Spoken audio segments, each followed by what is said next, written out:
Voy a mencionar ahora es más que todo lo que quisiera que ustedes sepan en cuanto a la carrera para que puedan escoger bien en cuanto a lo que abarca, lo que no abarca y lo que amerita que tengan ustedes como características para poder acceder a esta plaza. Bien, si hablamos de una especialidad quirúrgica, ya generalmente, sobre todo en neurocirugía, tienen que olvidarse de que la incomodidad con las guardias, ¿no?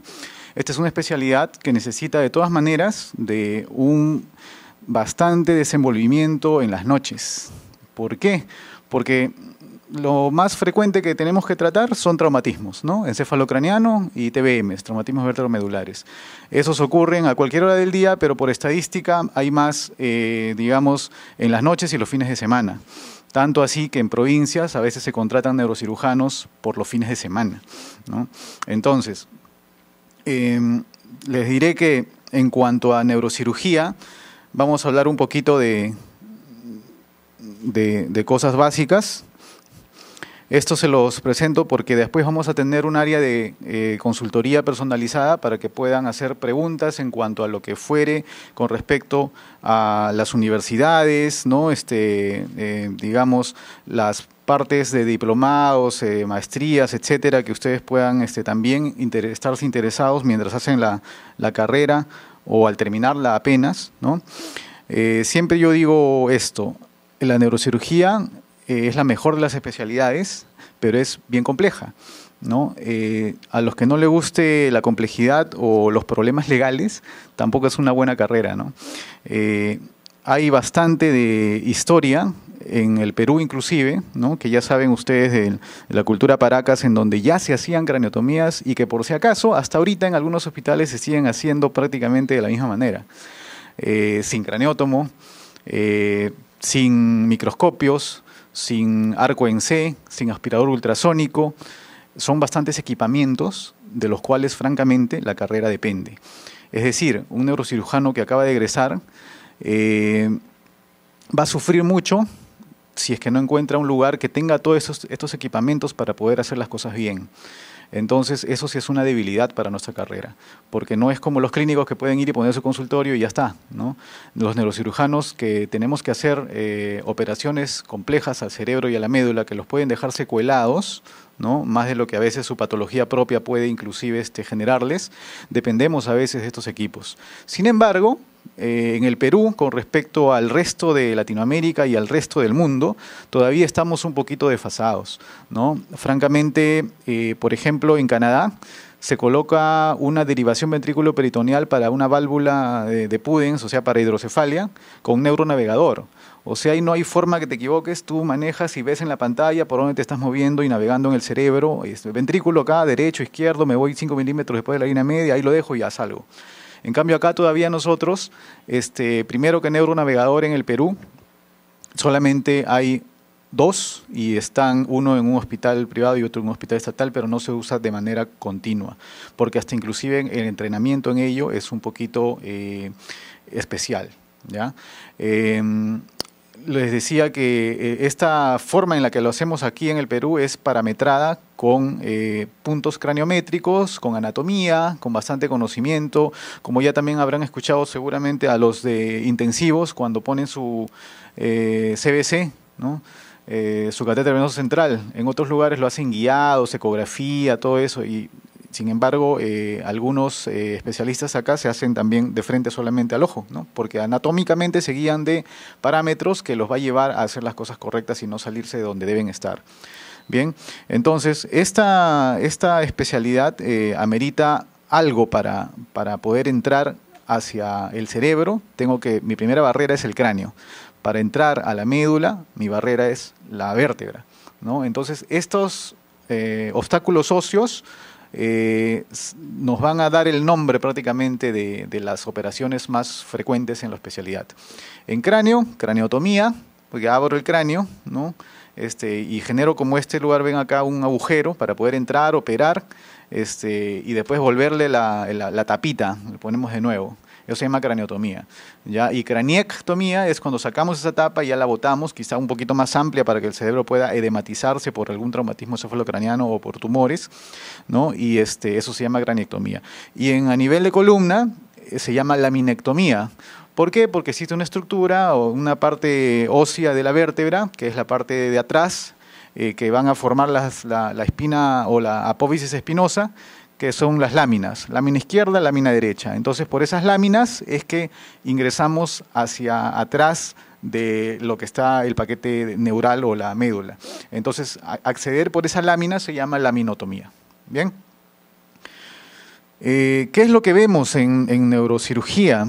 Es prácticamente lo que, digamos, domina a todo el resto de órganos, ¿no? Nuestro sistema nervioso es el que va a comandar todo el resto del cuerpo y de aparatos y sistemas, como lo ven distribuido ustedes en el cerebro, en el encéfalo, ¿no?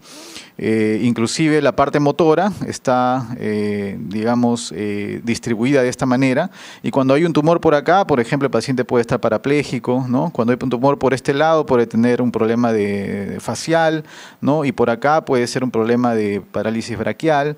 Entonces, ya con neurología inclusive, que ustedes han visto en su parte clínica, acceden a poder localizar o focalizar, según la sintomatología del paciente, dónde está el problema, ¿no? Y ahora es mucho más fácil porque ya existe la tomografía, la resonancia, el PET scan, y todo ello nos prácticamente toma una foto del cerebro y nos dice, mira, acá está el problema, ¿no? Entonces eso ha un poquito simplificado la parte clínica, pero igual ahora tenemos que tratarlo, ¿no? Y para tratarlo ya tienes que entrar allí y mecánicamente hacer un trabajo, ¿no? Sacar un tumor o arreglar un problema que esté allí. Esta corteza cerebral, ¿no? Que la corteza es gris y la sustancia interna es blanca, porque lo gris pues tiene los gránulos de Nitz en las cabezas de las neuronas, ¿no? Si recuerdan eso, aquí están las cabezas neuronales, y todo esto, la sustancia blanca es por la mielina de los axones. Si estamos hablando de que esta corteza es la corteza motora, de aquí comienza la cabeza neuronal de N1 y el axón va a llegar hasta la médula, ¿cierto? Entonces, a ese nivel estamos hablando de lo que ustedes pueden, si se desvían unos milímetros, generar en un paciente un problema secuelar. Bien, esto es lo que les estaba explicando, ¿no? Así están distribuidas las neuronas. Las neuronas también tienen su parte histológica específica propia, ¿no?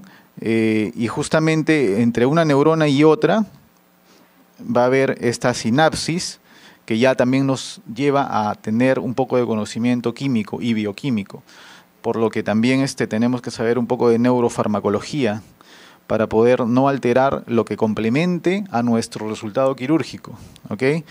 Cuando nosotros hablamos ya de las propias cirugías, hasta inclusive la cama, como ven acá, ¿no? Los soportes, ¿no? Para poder fijar, es importante que en una operación fijemos al paciente, porque necesitas tú entrar a veces con microscopio, y el microscopio te magnifica todo y hace que un pequeño movimiento en el microscopio se vea como 1 metro de distancia, ¿no? Entonces, al mínimo movimiento del paciente te altera todo lo que estás trabajando. Entonces tiene que estar fijado el paciente, como ven aquí, por ejemplo, para operar también columna por detrás o para operar cerebro por la fosa posterior, se realizan fijaciones, se realizan este tipo de aseguramientos para que no haya movimiento alguno del paciente, ¿ya? Aquí entramos también a operar cuello, a operar la parte del retrosismoideo, etcétera, como ven allí, ¿no? Y también la columna, ¿no? La columna, que es un poquito la parte más comercial de la especialidad, por decirlo así, ¿ya? Porque francamente, ustedes quizás no lo crean, pero cuando ya lo vean y lo palpen, se van a dar cuenta que a veces la gente paga más por una rinoplastía que por un aneurisma cerebral reventado, ¿ya? Y esa dramatización en cuanto a lo que les estoy comparando es algo muy bien palpable en el sistema privado, ¿no? El sistema privado tiene sus propias tarifas, tiene sus propias bemoles, ¿ya? Y les diré que, por ejemplo, Columna tiene mucho más rentabilidad, digamos, económica o dedicación en la parte privada que el propio cerebro, ¿no? Primero porque la columna entra un paciente generalmente estable, ¿no? Despierto, caminando, consciente, me opero la columna, bueno, ya tornillos transpediculares, barras de titanio, etcétera, ¿no? En cambio, a veces en el cerebro el paciente está pues inconsciente y quien toma las decisiones no es el mismo sino otra persona, ¿no? Sus familiares, que por más que quieren hacer todo lo más posible por el paciente, no siempre se puede lograr a veces resultados buenos y saben que si se lo opera igual puede quedar mal, ¿no? Cuál es la dimensión de la operación, y a veces dudan mucho en cuanto a llevarlo a una clínica y prefieren llevarlo a un hospital mayor donde ya hay digamos coberturas del CIS o coberturas distintas, ¿no? Un servicio en el que haya no solamente especialistas de neurocirugía, sino otras especialidades también. La columna tiene una patología común que se llama la discopatía. Estas discopatías o hernias del núcleo pulposo son bastante frecuentes, ¿no? Es algo, digamos, comparativamente hablando, como los apéndices o las vesículas de los cirujanos generales, nosotros tenemos bastante patología de disco. En cuanto a hernias del núcleo pulposo, a estenosis de columna, de canal medular, y laminotomías, fijaciones transpediculares, a nivel lumbosacro, con también mucho mayor frecuencia que cervical y en ese orden menor frecuencia dorsal o torácico. Bien. Esta es otra posición que también utilizamos para operar fosa posterior, para que esté fijo, ¿no? Y aquí vienen los equipamientos, ¿no? Como ven acá, es toda una sala grande, amplia. Este es un microscopio mediante el cual el neurocirujano va a poder manipular y llegar hacia el medio del cerebro, por ejemplo, ¿no? Y esto también está cambiando. La patología vascular del cerebro. Los aneurismas cerebrales que generalmente están en el polígono de Willis. ¿El polígono de Willis dónde está? En el medio, en la base del cráneo. O sea, para llegar hasta allí tenemos que ir desde donde estemos entrando, lado derecho, lado izquierdo, hacia el centro, ¿no? Y en lo profundo, desde lo externo hacia lo interno. O sea, tienes que mover bastante parénquima cerebral, disecarlo poco a poco y poder llegar hacia, en este caso por la cisterna silviana, o sea, separar el lóbulo frontal del temporal para poder llegar hacia el centro y operar estos aneurismas. Quirúrgicamente, ¿cómo se hace? Colocando un clipaje aneurismal, ¿no? Y ya ahora hay otra terapia alterna que también ya se está tomando internacionalmente como, digamos, estándar, que es la embolización de los aneurismas. Y esto es la neurocirugía endovascular, en la que también está confluyendo los radiólogos intervencionistas, en algunos casos también neurólogos e intensivistas, como en Argentina, que lo hacen así en un entrenamiento que les comentaba otro día. Esto ya es ingresar por la ingle, la arteria femoral, y meterse por dentro de los vasos sanguíneos y llegar a través de catéteres, pasar por el corazón, llegar hacia el cerebro, hacia el polígono de Willis, y por dentro introducir hacia la dilatación aneurismal un ovillo, digamos, como hilitos, pero son metálicos, y vas sellando por dentro el aneurisma para que ya no tenga contenido sanguíneo, sino simplemente se cierre a través de ese método que estamos hablándoles. Y eso generalmente ya implica no aperturar el cráneo, ¿no? Implica menos días de estancia en la UCI, menos riesgos de secuelaridad a través del ingreso hasta el centro del cerebro, y está también teniendo en boga bastante repercutivamente en todos los países, ¿no? Acá en el Perú, por ejemplo, la neurocirugía endovascular a nivel de salud está en el Almenara, donde hay una unidad ya de ello, en el Rebagliati, y a nivel del Ministerio de Salud solo en el Hospital Carrión, ¿ya? Por eso, si es que hay alguno totalmente ya decidido para neurocirugía aquí, podría ir viéndose según su inclinación si es que vas a ser un cirujano neto el que apertura todo o vas a hacer la parte endovascular, porque si te gustaría esa parte endovascular, sería interesante que vayas por el Hospital Carrión o los dos de salud que les he mencionado, ¿no? Porque el resto de hospitales no tiene, ¿ya? Sin embargo, están las rotaciones, ¿no? Las rotaciones te sirven para que tú vayas y aprendas cosas que en tu propio hospital no hay, ¿no? Por ejemplo, como les mencionaba, yo hice en el hospital de policía. Allí no tenemos parte endovascular, y teníamos que hacer una rotación fuera, ¿no? En otros hospitales o también internacional te lo permite, dependiendo de tu universidad, ¿no? Entonces, esas cosas es de acuerdo a la decisión de cada uno. No creo que sea tampoco totalmente una limitante, ¿ah? Porque muy bien uno puede terminar como neurocirujano general y después especializarse en lo que desee. Hay fellows internacionales que puedes tú postular, aplicar a becas, y entre bastantes países que hay siempre consideran mucho a los peruanos, porque los peruanos tienen este enriquecimiento de una buena consideración al médico que egresa como médico general, como clínico, semiólogo, que ha visto todas las partes del cuerpo y no solamente una rama, ¿no? Y eso facilita a que puedan aplicar a becas y puedan ustedes ir 1 año, 2 años, y a veces algunos quedarse, ¿no? Tengo muchos colegas que se han ido a especializar a Finlandia, a Canadá, a España y se han quedado, ¿no? Es una carrera que, si bien es cierto que se está desarrollando mucho más en el extranjero, también tú puedes ser profeta en tu propio sitio, porque aquello que aprendes y aquello que empiezas a desarrollar, tú lo puedes hacer aquí en el Perú, donde recién están haciendo y donde también ya se están comprando cosas nuevas, ¿no? Por ejemplo, yo soy de Iqueño, ¿no? Y en Ica ocurrió esto del terremoto hace unos años, en el 2008. Después el hospital tuvo que arreglarse o repararse, se derrumbó y se volvió a construir. Le pusieron todo, microscopio, angiógrafo, tomógrafo, muchos equipamientos, y no había quien vaya a hacerlo, ¿no? También es importante que sepan que hay pocos todavía especialistas en neurocirugía, ¿no? Entonces, trabajo no les va a faltar. La mayoría de neurocirujanos generalmente siempre están trabajando en 2 o más lugares porque hacen falta, ¿no? Entonces, ya esto de los sistemas se evalúa, ¿no? A través de nombramientos tercerizados, CAS, etcétera, pero siempre es bastante pedida esta especialidad, ¿ya? Y como lo que les mencionaba, en ICA, pues prácticamente uno va y arma el servicio, porque no había, y así están muchos lugares en las regiones, ¿no?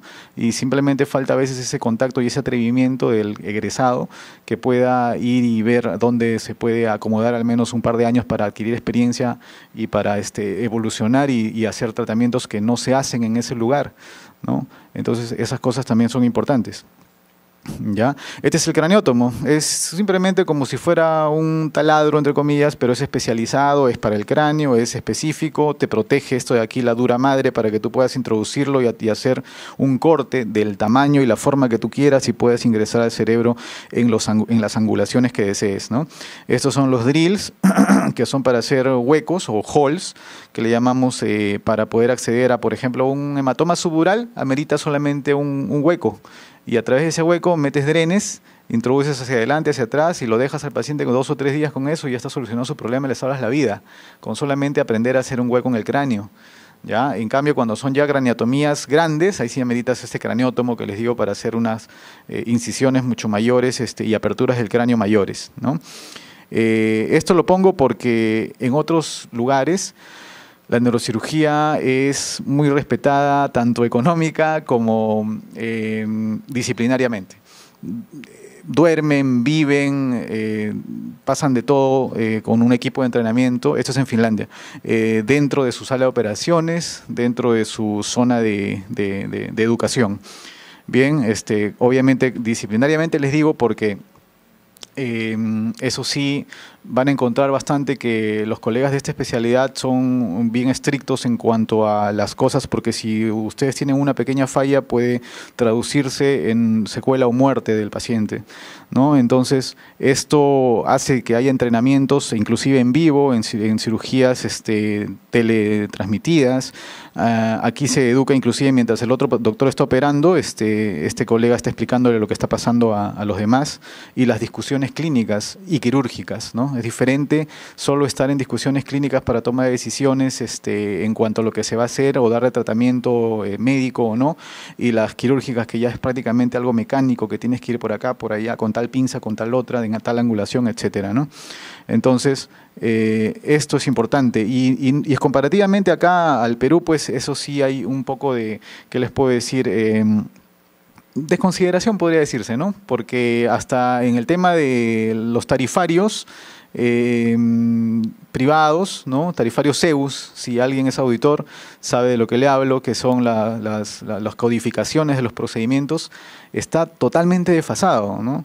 Y eso considera prácticamente unas unidades de pago similar a como si fuera, no sé, cualquier otra especialidad que no es por desestimar, pero no va a generar el riesgo que genera hacer una operación de neurocirugía, ¿no? Entonces, esas comparaciones a veces y el tiempo que tardan también, si se han dado cuenta, los que ya han pasado por internado donde hay neurocirugía, las operaciones de neuro también son un poquito más demoradas, ¿no?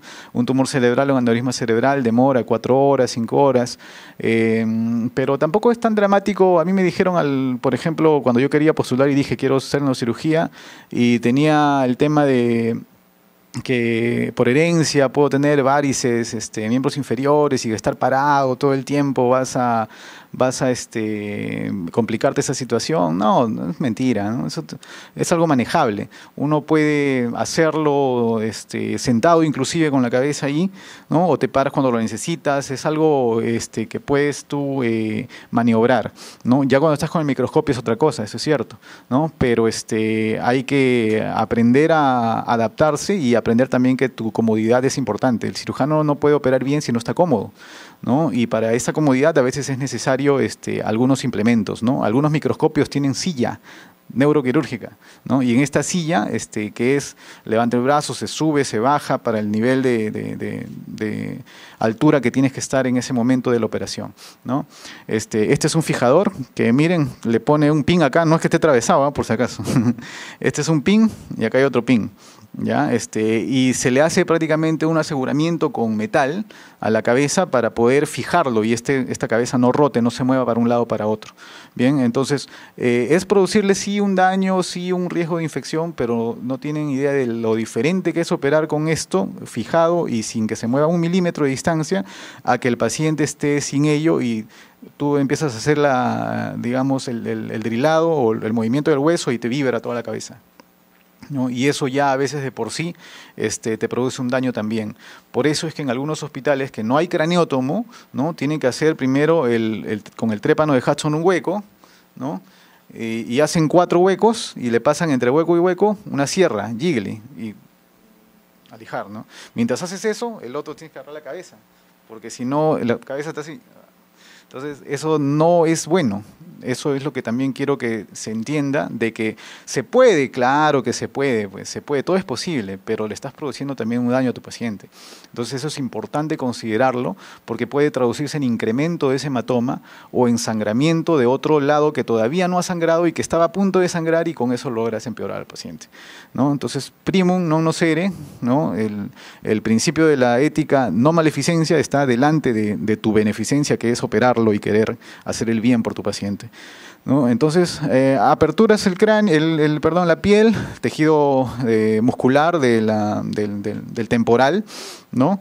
Y vemos aquí cómo se hace, por ejemplo, el primer hole que les decía, un agujero. Bien, el agujero del craneótomo, tú presionas, haces un pedal y solito se para, exactamente en la dura. En cambio, el otro trépano de Hudson, tienes que estar haciendo hueco con tu mano y presión y a ver si no te pasas, ¿no? Ese es el detalle, ¿no? Claro que ya cada vez pasa menos estas cosas, ¿no?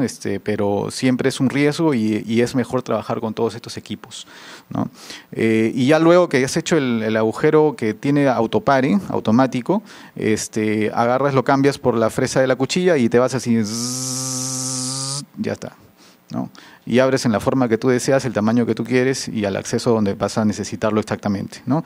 Esto es la dura madre, que la vamos a encontrar tanto en las operaciones de cráneo como en las operaciones de columna, y que nos va a servir mucho para poder proteger al parénquima cerebral o medular cuando estamos hablando de columna, y que también hay que repararlo bien al salir, porque si no se produce por allí un defectito que hace que salga líquido cefalorraquídeo y se convierte en fístula, ¿no? La cual es una comunicación hacia el exterior y que puede traducirse por ahí en una infección que puede llegar a meningitis o a ventriculitis si está comunicada con el ventrículo. Bien, para eso hay implantes de dura madre, ¿no? Dura madre sintética, que cuesta bien caro también, ¿no? Y estos son los tipos de operaciones que también tienes que considerar que existe la parte venosa importante en el cerebro. Si bien hay que tener cuidado con los aneurismas y las cosas arteriales, lo más peligroso y a lo que un poco sí la mayoría de neurocirujanos tienen bastante recato y cuidado son los senos venosos. Tocas un seno venoso, repararlo es un poquito complejo, se logra dependiendo de cuánto lo hayas lesionado, ¿no? Pero si te sangra esto, el cerebro se empieza a dematizar por congestión, ¿no? Te empeora la cirugía, se hincha, ¿no? El sangrado no para, el sangrado es medio violáceo, fluido, y no hay forma de coagularlo o de detenerlo, salvo que repares esa dura anclándola al propio hueso, ¿ya? Y hay que tener bastante cuidado con esos parámetros, ¿ya? Aquí es otro de fosa posterior, donde también se hace un agujero, luego el hueco, entras a la dura, aquí está el seno venoso longitudinal, ¿ve? Entonces, en este caso tienes que operar sin tratar de tocar esta parte, ¿no? Entonces, aquí, como ven, esta es justamente la estructura que no debemos tocar, y de aquí para abajo, pues, que ya está el cerebelo, como ven aquí. El cerebelo pueden maniobrar, meterse por debajo, aquí pueden llegar hasta donde está el área del tronco, ingresando con el microscopio. Bien, y obtener el resultado de las exéresis tumorales, aneurismales, etcétera, ¿no? Entonces, señores, siempre hablan del corazón, por ejemplo, ¿no? En la parte comparativa. El corazón hasta puede ser trasplantado, ¿cierto? El cerebro es tu persona. Ese es su cerebro. Si el cerebro se altera, puede que tengas a tu paciente que ha sobrevivido, pero ya no es esa misma persona, ojo, ¿ya? Hay alteraciones a veces que son irreversibles. La neuroplasticidad, si bien han hablado de ella y están investigando, se va perdiendo a medida de la edad que va pasando, ¿no? Y si tenemos un niño o un adolescente, muy probablemente tenga un buen pronóstico de recuperabilidad, a pesar de estar hemipléjico completo inclusive, ¿ya? Pero un adulto generalmente de 40 para adelante ya no. Y si es que hay algunas cosas que están en investigación, pues todavía son eso, ¿no? En experimentación. La columna es justamente como un piso encima de otro, ¿ya? Si uno se altera, el resto se puede desviar y se puede caer y se puede desestabilizar. Por lo tanto, necesitas, tanto en columna como en cerebro, estudiar bastante con respecto a esto. A pesar de ya tener tu título, también esa es otra cosa que les voy a pedir bastante. Sea en neurocirugía o en la especialidad que ustedes quieran, terminan la especialidad y ya no es que ya son todo. Bastante respeto, por favor, con los mayores, con su estado actual en el que se encuentren en ese momento, porque la medicina ahora más que nunca es muy competitiva, ¿no? Y aquel que termina y ya se dedica a trabajar, a ganar sus frijoles y ya no estudia, pierde totalmente. En algún momento va a tener un problema legal. No dejen de seguir en la educación médica continua, en capacitarse cada vez más, en subespecializarse y en paralelamente hacer también las carreras, la línea que les mencionaba de posgrado, ¿no? Siempre a la investigación. Cosas que, por ejemplo, les quiero hacer entender es que en algún momento fue la medicina MB basada en eminencia. Solamente el tigre decía lo que hay que hacer y nadie lo podía refutar. Luego hemos pasado siguiendo con la MB, la medicina basada en la evidencia. Todo tiene que ser por investigación. Todo tiene que ser que esté demostrado, ¿no? Todo tiene que estar escrito y tiene que haberse hecho pruebas randomizadas, etcétera, ¿no? Y sin embargo, lo que no se había investigado todavía, ¿qué cosa? ¿No existe? No es así, ¿no? Porque ya pasaron a la medicina basada en la existencia. O sea, solamente lo que hay es lo que ellos creen, lo que hay en las guías de práctica clínica es lo que están poniendo en las historias. Y lo que no está allí dicen que está mal. Tampoco es así, ¿no? Tampoco es que solamente lo que está publicado es que sea lo que se puede hacer y que sea correcto. Porque hay muchas cosas que todavía no ha alguien agarrado la curiosidad de investigarlas y que muy probablemente sí la estén utilizando en algún lugar con efectivos resultados y que sin embargo no lo respetan porque no ha tenido una demostración de publicaciones y demostración científica, ¿cierto? Y ahora pues lo que está digamos más en boga es la medicina centrada en la persona. Si bien ustedes van a una clínica o se accidentan por el SOAT, por ejemplo, el SOAT viene y te dice solamente vamos a cubrir tu accidente. Si te encontraron un tumor, eso no te vamos a cubrir, ni te pueden pedir una tomografía para eso, porque tú estás por el SOAT, estás por el aseguramiento del accidente y nada más. Eso es inadecuado. ¿Ya? Hay que tratar de corregir eso, todavía sigue eso así, pero la medicina centrada en la persona se basa justamente en que tú no eres un hígado, no eres un apéndice, no eres un cerebro, eres una persona completa y te tienes que estudiar lo que te encuentren de patología en cuanto a lo que hayas venido por el síntoma que hayas ingresado. No que por mi accidente solamente por el seguro me va a cubrir esto, ¿no?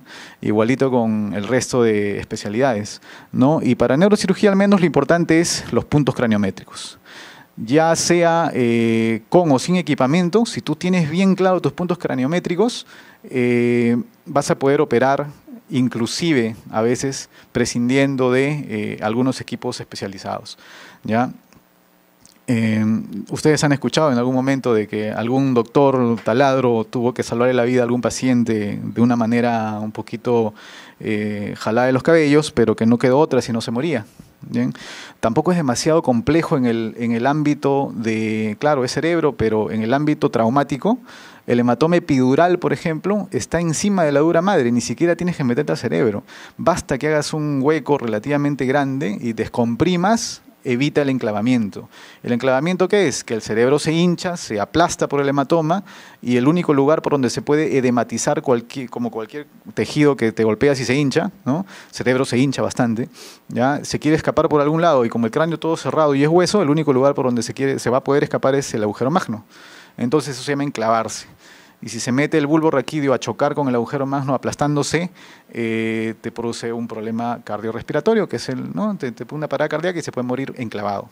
Entonces, para evitar que ese cerebro hinchado se aplaste hacia abajo, se hace una craniectomía descompresiva, se saca un pedazo de hueso un tiempo, y el cerebro se va a hinchar hacia afuera, hacia arriba, y ya no hacia abajo. Entonces eso le permite sobrevivir e inclusive si no hay problemas intraparenquimales, quedar normal el paciente, ¿ya? Y mira, se iba a morir. Eso también tiene de maravilloso la neurocirugía en la parte traumática. El paciente puede estar con un epidural en Glasgow 4 hoy día, lo operas y mañana va a estar en Glasgow 15, dándote las gracias, ¿no? No se guíen tampoco porque todo lo que se opera en neuro va a quedar secuelado, tampoco, eso es mentira, la falsedad más falsa del mundo, ¿ya? Eso va de acuerdo a lo que la patología tenga. Como cualquier especialidad, cualquier paciente puede ingresar caminando, sonriendo y terminar hasta muerto por una operación. Cualquier especialidad, ¿ya? ¿Cuándo pasa esto? Cuando hay diagnósticos que son complejos, ¿no? Como tumores cerebrales, ¿no? Glioblastomas multiformes, ¿no? El glioblastoma multiforme es el peor cáncer del cerebro y agresivo, te mata en 3 meses a 8 meses, ¿no? Y ello, pues el paciente puede estar bien, nunca le dolió la cabeza, y de pronto le toman una tomografía porque se golpeó y le encuentran una masa gigante. ¿Ya? Otros pacientes que tienen digamos, una lesión chiquitita, un tumor pequeñísimo, pero está con dolores de cabeza todo el tiempo, todos los días. Es así de, digamos, diferente, de variable. La relación no es exactamente proporcional. Las subespecialidades, ¿no? Son la neurocirugía endovascular, ¿no? Neurocirugía oncológica, neurocirugía endoscópica, la radiocirugía, que es como la radioterapia, pero no a todos, sino radiocirugía solamente a la lesión, y dirigida por un arco estereotáxico, la neurocirugía de columna vertebral, neuropediatría, neurocirugía funcional, ¿ya? Todas estas, pues, por si acaso, lo único que hay acá en Perú como subespecialidad es neurocirugía pediátrica hasta el momento, ¿ya? Se hace todo el resto, claro, pero no como subespecialidad oficial, sino como inclinación directa, ¿no? Entonces, también lo otro que deben recordar es la macro y lo micro, ¿no? Todo lo que es el microscopio es tumores, aneurismas, malformaciones arteriovenosas, y lo macro generalmente es algo traumático o tumores gigantes que no necesites operar con microscopio, y eso van a diferenciarlo ustedes por el hospital al que vayan, ¿no? Tiene o no tiene microscopio e implementos, ¿ya? Generalmente, como les digo, no es difícil. Este paciente se le ha sacado se ha hecho una lobectomía y una exéresis total de un tumor frontal que medía 5 centímetros. O sea, del tumor y alrededor habían sido como 7 centímetros en total de extirpación. Y miren cómo salió esto, ha sido a 6 horas de haber sido operado, ¿no? Entonces, todas las cosas que pueden pasar, pueden ocurrir los extremos, por supuesto, pero no significa que se puedan dejar guiar por eso, ¿no? Siempre hay la oportunidad de poder salvar a los pacientes con todo lo que ustedes puedan aprender, pero siempre especializándose cada vez más.